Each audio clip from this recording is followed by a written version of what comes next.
Virar Alibag corridor असेल आणि याला तयार होणारे जे काही वेगवेगळे स्पर्स आहेत वेगाने ट्रॅफिक जाऊ शकेल आणि विशेषतः जे काही पुढे ठाणे जिल्ह्यामध्ये जे काही कंजेशन होतं ते देखील आपल्याला संपवता येईल आणि विशेषतः जो ट्रकचा ट्रॅफिक आहे जो सगळा आता शहराच्या आतून जातो तो देखील आपल्याला बाहेरून काढता येईल। राज्याचे मुख्यमंत्री देवेंद्र फडणवीस यांचा आज दिनांक 28 जून रोजी पालघर दौरा संपन्न झाला।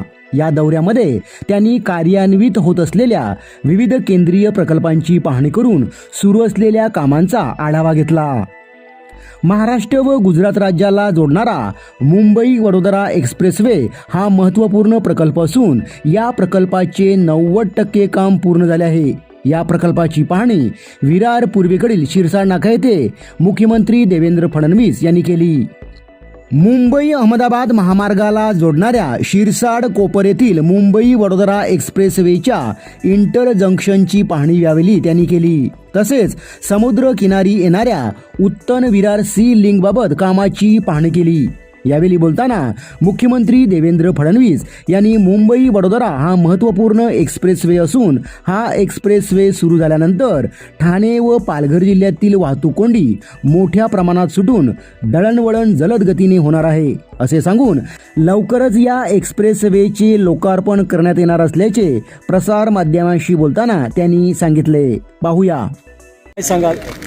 आता सगळा दौरा संपवून मी आता या ठिकाणी हा जो राष्ट्रीय महामार्गाच्या माध्यमातून रस्ता होतो की ज्याच्यामुळे एक मोठी कनेक्टिव्हिटी पालघरपासून आंबेपर्यंत आपल्याला ठिकाणी प्राप्त होणार आहे तो बघण्याकरता आलेलो आहे।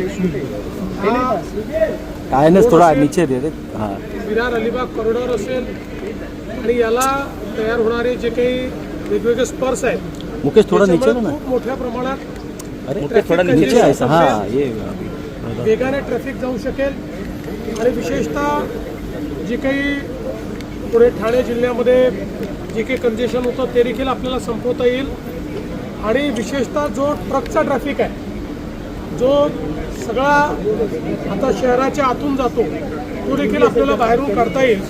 त्यामुळे आता त्याचा आढावा घेतलाय, काम चांगलं चाललेलं आहे, वेगानं चाललेलं आहे आणि लवकरच ते समाप्त होईल आणि त्यातनं मोठा दिलासा प्राप्त होईल। कधीपर्यंत सुरू होईल काय आता सांगितलेलं आहे की एका ब्रिजचंच काम त्यांचं बाकी आहे, नोव्हेंबर पर्यंत ते ब्रिजचं काम संपलं।